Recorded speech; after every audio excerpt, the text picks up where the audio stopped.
జననేత మాజీ ముఖ్యమంత్రి వైఎస్ఆర్సీపీ పార్టీ అధ్యక్షులు గౌరవనీయులు శ్రీ జగన్మోహన్ రెడ్డి గారికి మా హృదయపూర్వక జన్మదిన శుభాకాంక్షలు తెలియజేస్తూ ఉన్నాం. మరి ఆయన అభివృద్ధి సంక్షేమం రెండు కళ్ళలాగా అద్భుతమైనటువంటి పాలన అందించినటువంటి వ్యక్తి. రాజకీయాల్లో ఒక స్ఫూర్తి, ఒక సంకల్ప బలంతో అవిశ్రాంతం కష్టపడి ఎన్ని ఆటుపోట్లు ఎదురైనా సరే ఒక ఉన్నత స్థానానికి చేరుకోవడానికి ఒక మార్గం చూపించినటువంటి ఒక గొప్ప యువ నాయకులు జగన్మోహన్ రెడ్డి గారు. అందుకే రాజకీయాల్లో కొత్త తరం నాయకులందరూ కూడా ఏ విధంగా వారి యొక్క లక్ష్యాన్ని చేరుకోవాలో జగన్మోహన్ రెడ్డి గారి ప్రయాణాన్నే స్ఫూర్తిగా తీసుకోవాలి. ఆయన ఎవరి మద్దతు లేకుండా ఆయన అనుకున్న లక్ష్యాన్ని ఒక్కడుగానే సాధించారు.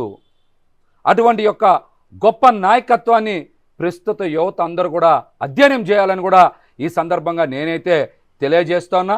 మరి అనేక ఆటుపోట్లు ఎదురవుతాయి, ఇబ్బందులు వస్తాయి. మనకి తెలియకుండానే ఈర్ష్య ద్వేషాలతో అనేక కేసులు పెట్టించి ఇబ్బందులు పాలు చేసి రాజకీయంగా ఎదగకుండా ఉండేటువంటి కుట్రలు చేసేటువంటి ప్రస్తుత సమాజంలో అవన్నీ కూడా ఎదిరించి నిలబడి ఈ రాష్ట్రానికి ముఖ్యమంత్రి అయినటువంటి గొప్ప నాయకులు జగన్మోహన్ రెడ్డి గారు. ఇవాళ చాలామంది అభివృద్ధి అంటే రియల్ ఎస్టేట్ వ్యాపారమనో, లేకపోతే పెద్ద పెద్ద బిల్డింగ్లనో, లేకపోతే రియల్ ఎస్టేట్ వెంచర్లనో భావిస్తూ ఉన్నారు. అభివృద్ధి అంటే అది కాదు. అభివృద్ధి అంటే ప్రజల జీవన ప్రమాణాలని పెంచడం, సామాన్య ప్రజలకి, పేద వర్గాల ప్రజలకి కూడా వారికి అన్ని సౌకర్యాలని కల్పించడం, విద్యా వైద్యంతో పాటు ఉపాధి కల్పించడాన్ని అభివృద్ధి అంటారు. కానీ రోడ్లేసో, రియల్ ఎస్టేట్ వెంచర్లేసో, పెద్ద పెద్ద బిల్డింగ్లు కడితే దాన్ని అభివృద్ధి అనరు. మరి మనం ఇక్కడ అర్థం చేసుకోవాల్సింది, విద్యలో విప్లవాత్మకమైనటువంటి మార్పులు తీసుకొచ్చారు.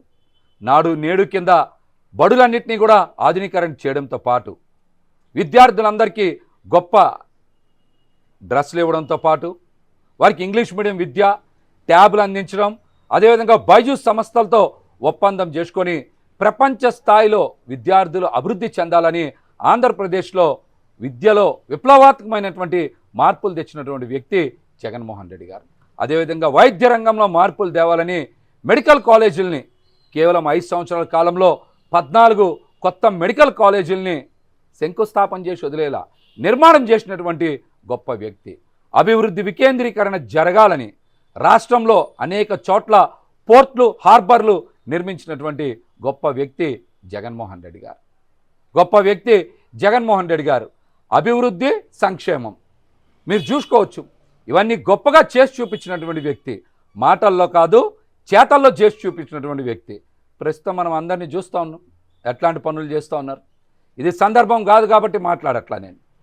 జగన్మోహన్ రెడ్డి గారు చేసినటువంటి అనేక విప్లవాత్మకమైనటువంటి మార్పుల్ని ప్రజలు చాలా అర్థం చేసుకున్నారు. 6 నెలల్లో మనం ఎవరిని కోల్పోయామనేటువంటి భావన ప్రతి ఒక్కరిలో కూడా అర్థమైంది. ఈ 7 నెలల్లో మరి సంక్షేమ పథకాల గురించి పదే పదే విమర్శలు చేసినటువంటి ప్రస్తుత ప్రభుత్వం ఒక్కటంటే ఒక్క రూపాయి కూడా ఈ రాష్ట్ర ప్రజల ఖాతాలో వేయలేదంటే వాళ్ళకి పేద సామాన్య వర్గాల పట్ల చిత్తశుద్ధి లేదనేటువంటి అంశాన్ని రాష్ట్ర ప్రజలు గ్రహించాలి. జగన్మోహన్ రెడ్డి గారు ప్రతి కుటుంబంలో కూడా వెలుగులు నింపాలి, చిరునవ్వులు చిందించాలనేటువంటి ఒక గొప్ప ఉద్దేశంతో వారు పాలన చేస్తే ప్రస్తుత ప్రభుత్వం ఎవరి కోసం పనిచేస్తుంది ఇది కూడా అర్థం చేసుకోవాలి. మరి అట్లాంటి గొప్ప నాయకుడు జగన్మోహన్ రెడ్డి గారికి మా అందరి తరపున మరొక్కసారి హృదయపూర్వక జన్మదిన శుభాకాంక్షలు తెలియజేస్తా ఉన్నాం.